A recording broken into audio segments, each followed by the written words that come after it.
First of all, Gareth, Fikayo Tomori is back in your squad.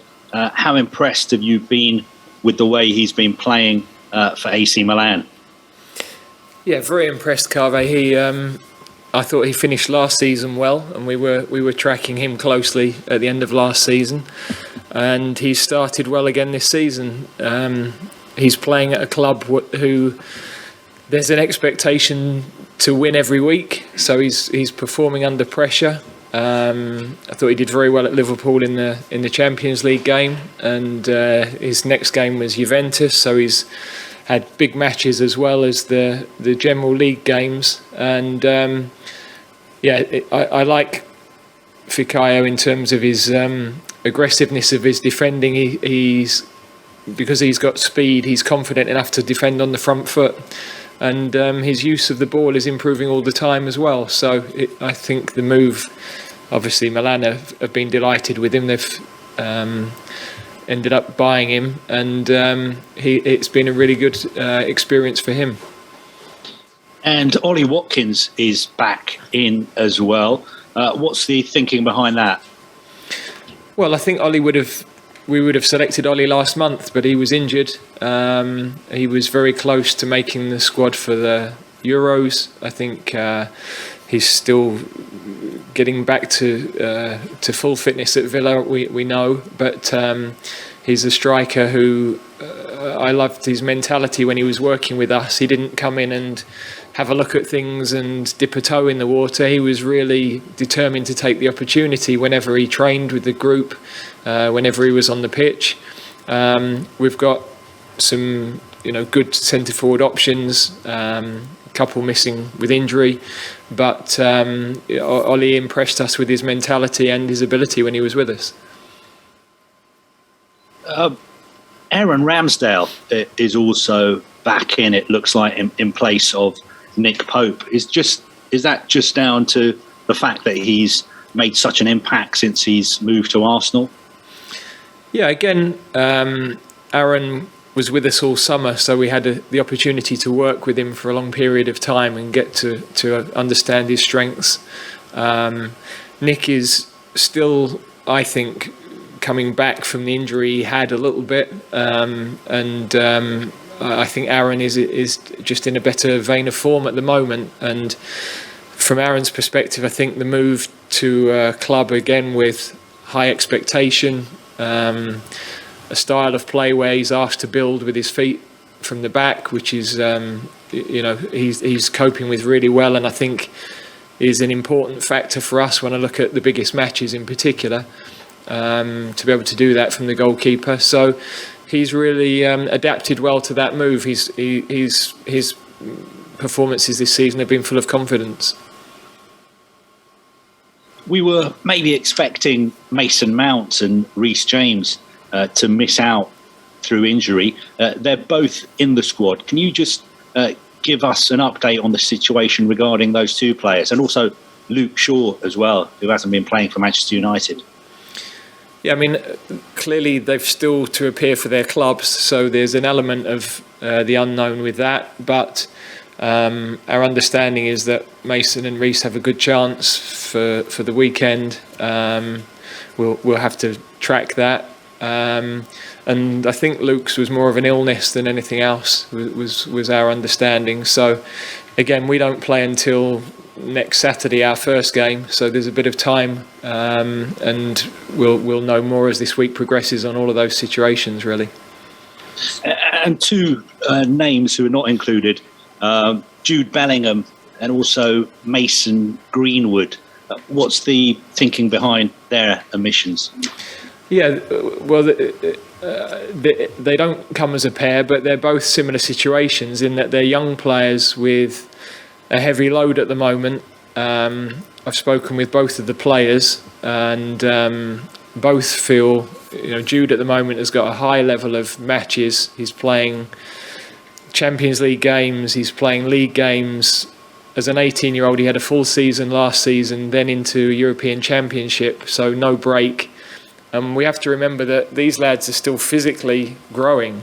So when we're talking about young player development, we've got to be really careful how we handle them and make sure that these are two players we think can be really exciting players for England for the future. But we don't want to overload them, and we've got to be making sure we make the right decisions. So they're very much decisions that have been taken with me having conversations with the players and their families, rather than any sort of deal with the club. I think both clubs we have very good relationships with, and we've spoken to about the situations, but they're not. It's not a deal with the club. It's very much us looking at young players. And normally with these sorts of things, these players would be in our under 18s, 19s, 20s. These sorts of things happen all the time. But of course, the profile of these two boys is much higher. They're both playing very well. So I can understand why people would raise their eyes. It's not a case that we don't think the players deserve to be in the squad. We'd be picking them if we didn't have those longer term aims and ambitions in mind, I think. Can I just ask two more questions? The first one about Harry Kane. Obviously, we all know what he does for England. I think he scored in 15 qualifying games in a row. But are you at all concerned about his club form? I don't think he scored in the league for Spurs this season. And a lot of people are saying that he doesn't seem to be himself. He kind of seems to be out of sorts. Although, obviously, Spurs aren't playing particularly well at the moment either. Yeah, I can only talk from an England perspective, and every couple of months I think I sit here and have to answer similar questions, and then Harry goes out and scores a load of goals for us. So it's the life of being a high-profile player. You've got to accept that there's going to be that speculation and that intensity of analysis of your performances. Last month we had 3 games. He appeared in all 3 and scored a goal in each. So from our perspective, he continues to be such a critical part of what we do and an important player. And I'm sure he's going to be highly motivated when he comes to see us next week. He's closing in on a number of incredible goal scorers. We obviously had the sad news about Jimmy Greaves in the last couple of weeks, and Harry is in those echelons of incredible names that have scored a lot of goals for England. So he's got a lot of personal motivation with that. But of course, he also will recognise we're still 8 points minimum to qualify for the World Cup, and we've got a job to do in that regard. Just the final one from me.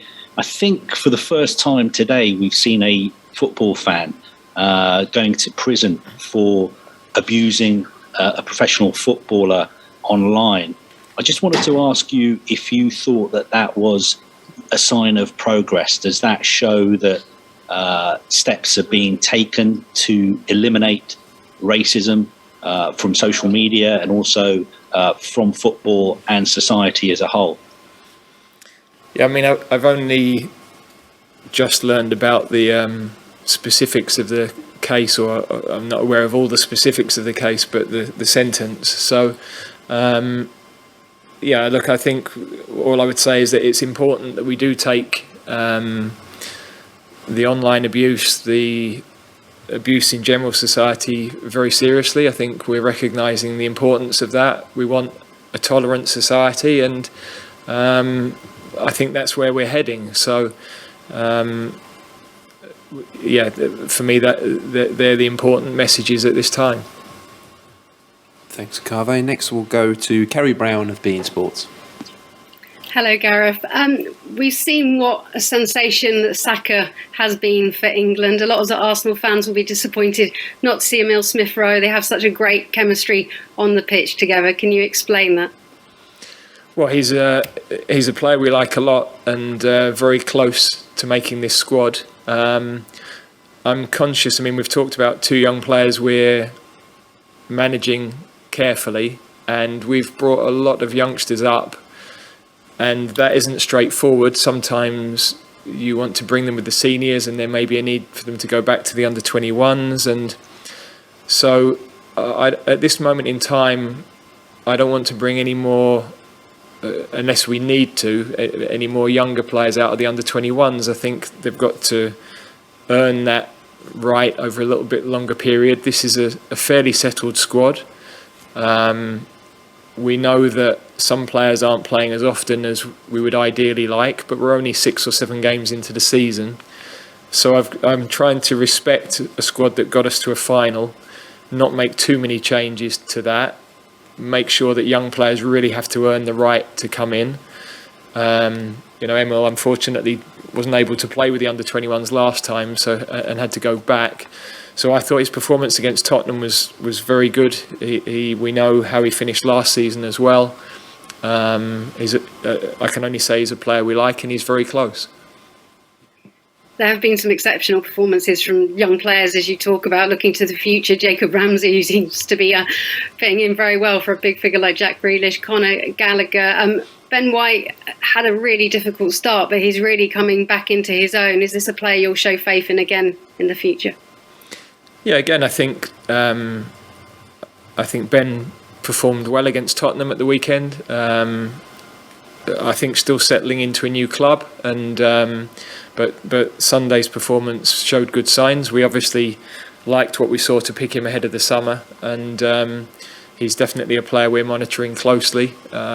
So yeah, he's heading in a good direction. He's got a lot of the attributes we like. There's areas of his game he knows that we've talked about, we think he can improve upon. But yeah, he would have been very close to this squad as well, yeah. And Mason Mount, just showing for Chelsea how incremental he is and important to a team. Chelsea seem to be really missing out on him. So vital you have him for this fortnight.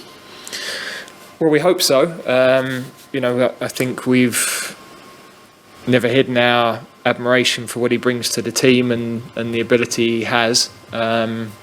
So we don't need to be sold on that. We're hoping that the injury that he's sustained is not too serious, and that he's back in the fold for the weekend. But we've got a lot of good players. We're delighted that Phil Foden's back playing. We definitely were disappointed not to have him available for the final. So good that he's back and looking in good form. And in those attacking areas, we've got a lot of competition for places. Thanks, Carrie. Next we'll go to Alex Howell of BBC Sport. Hi, Gareth. This squad seems settled, like you just said. Are you happy with how the team is progressing? How much easier does it make it for you when you've got that core group of players from one group to the next? Well, I think there should be some consistency, which doesn't mean that we're closed to players who are in good form. That's why Fikayo's in, that's why Aaron Ramsdale is in. So we're always looking at what are the right decisions. But this core group, there's 8 or 9 in particular who got us to a World Cup semi-final and then a European Championship semi-final, and others have to earn the right to push them out. And I thought the way that they responded in September to a long summer with highs and lows, I thought was very, very impressive. I liked the mentality of the whole group. But we're not going to sit and accept that. We've got to now push each time we're together. We've got to push performance every day on the training pitch. And so, yes, we've kept some stability, which I think is right. But every player in that team and in that squad knows that there's huge competition for places. And I think that's driving some of the performances that we have. And with those performances, Harry Maguire's not in, but Tyrone Mings is in the squad. Obviously, he played those first 2 games at Euro 2020 and kept the clean sheets. How do you think he's done this season, and does it give you confidence that you have him to come in? Well, I think if we're frank, there's been a bit of a mixed bag club-wise this season.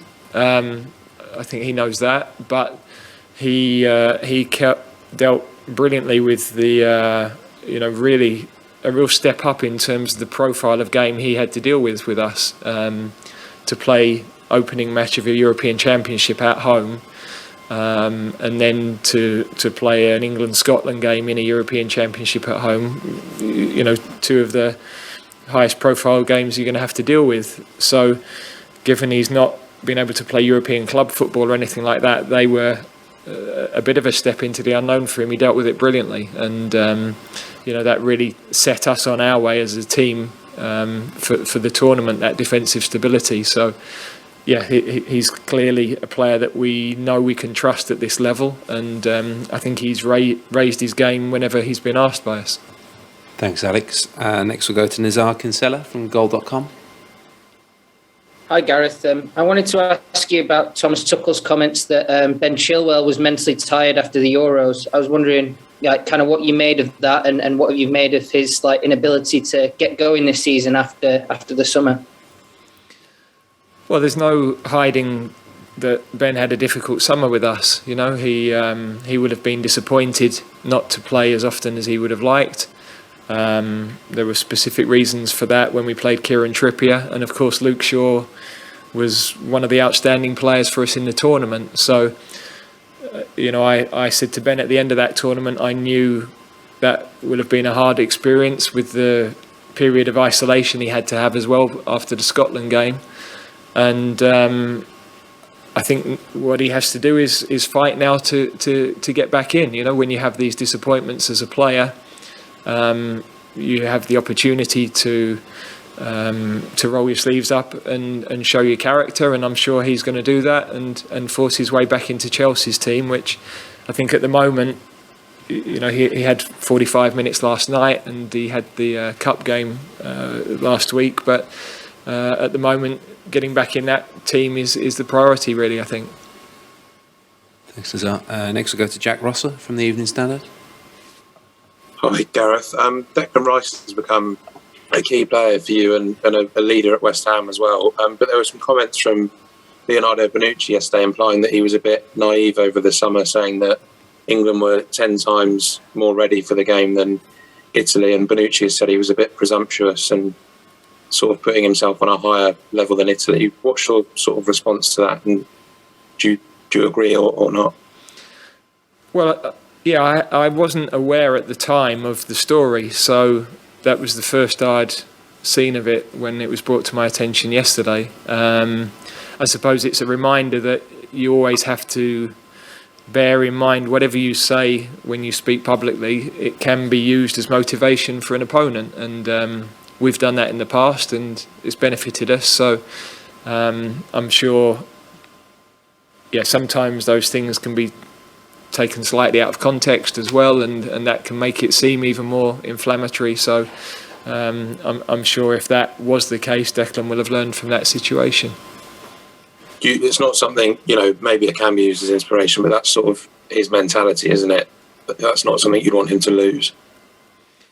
Well, I don't really know what he said and exactly how it was pitched, and what was 5 minutes before it and 5 minutes after it that gave it the context. So, but I do know that as a manager, that wouldn't bother you because you'd just stick something on the dressing room door and use it for your own ends. So we've got to be savvy enough to understand that, and clearly the Italians maybe used it. I mean, the game was a draw. We have to remember the game was a draw. So although they were worthy winners of the tournament, I don't think that will be was the bit that made the difference. I think was a lot more to the outcome of the final than that. Thanks, Jack. Next we'll go to Graham Smythe from the Yorkshire Post. Hi, Gareth. What were your conclusions on Patrick Bamford from his time with you in the last camp, and what was your plan for him this time round before he got injured? Well, I thought clearly he enjoyed being with us. He fitted in well with the group. We knew Patrick anyway from our time with the under-21s. So for us, it wasn't the first time we'd worked with him, and it wasn't the first time for him with a number of the players that he was with in that period as well. In terms of plans, we don't make the plans that far in advance because I think he's been out for a couple of weeks already. We're always assessing the squad, but we never have that sort of final decision on where we might be heading until a week before this day, really, because things change so quickly, injuries occur, so we can never finalise things. We might have an idea in our head of the team we'd like to play next week, but that can easily change in the next 3 days, or it can change next week when we're together. Circumstance often dictates that, so I can't give you a definitive as to how we saw this month. We were waiting to see how he came through, how he played for his club, and how that mapped against others that would be in the frame, I think. Okay, thanks, Graham. There are no further hands raised, so we'll conclude this section of the media conference there. Thanks for joining us this afternoon.